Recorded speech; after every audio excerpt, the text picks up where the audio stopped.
Welcome to DJ Coffee Remix.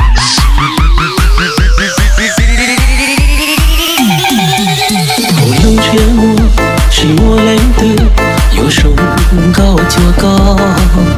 Hầu lưng chia rư, chỉ mua lấy từ lo nhỏ tôi có khó chăng. Giờ chỉ mua mong tàu lo lũ có tiếng nói. Lỡ cô say có muốn đi chắp lời. Giờ tiền uống non cờ gió lúa tu mình nhớ trời ta chúa. Lỡ cô say có trời rong cao chúa lì nhớ cao chúa.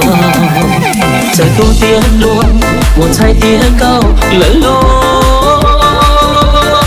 Lỡ cô say có trời rong chúa ta thơ chia. Đùa mong tay bỏ nhà để cũng chỉ ở tu mua mong tao có. Chưa tao bỏ cả nhớ cho họ đầy đua. Chưa tao qua bỏ nhớ cho họ sau tiền bỏ xuống. Welcome to DJ Coffee Remix. Cơ rung xuyên tôi tì lâu mua mong qua cả tàu của tôi nên rong cao. Thọ có bát lũ người bố trao cùng họ thia đi lâu. Sợ chia nữ bông lúc có muốn được tới lo. Vì thâu nữ hoa y hoa cho nữ rong cao.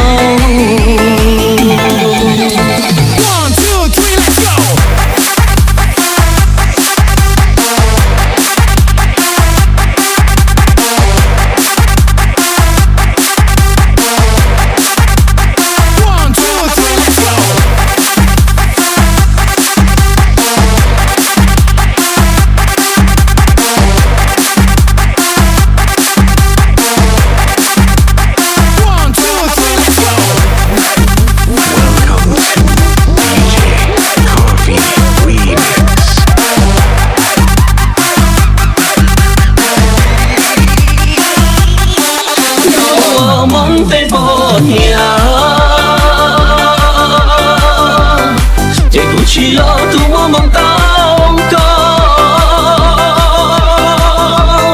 Chúng tôi bỏ cả nhau cho họ đầy đua. Chúng tôi mua có nhớ cho họ sau kê bỏ xuống.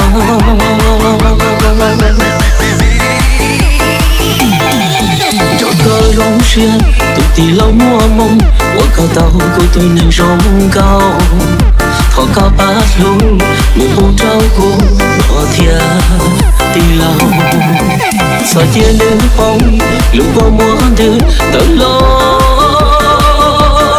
Vì thâu nữ hoa y hoa cho nữ rong cao. Vì thâu nữ hoa y hoa cho nữ rong cao.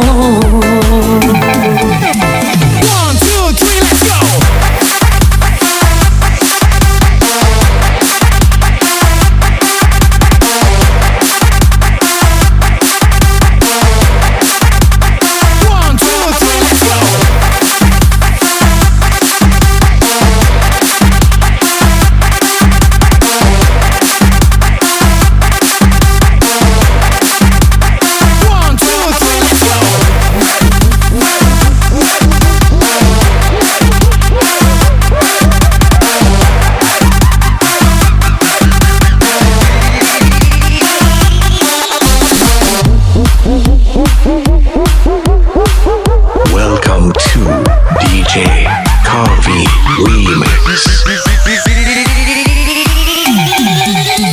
Cú để cho họ niềm vui qua không có lũ mê. Chỉ bảo để có nó tương dài mùa lời đêm. Vì không có một gió ta nó thì bụi yên con gió ta nó.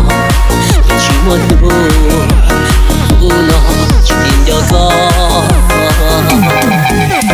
Cú để cho họ niềm vui tôi muốn nhỏ tình hồ lia. chia ư tế cũng chờ ơn chi mù và suy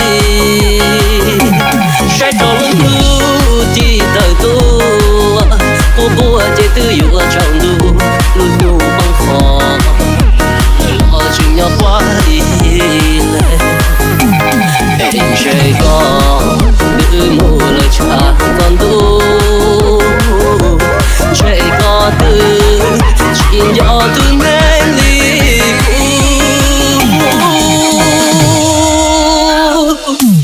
chúa chúa tuôn nên chúa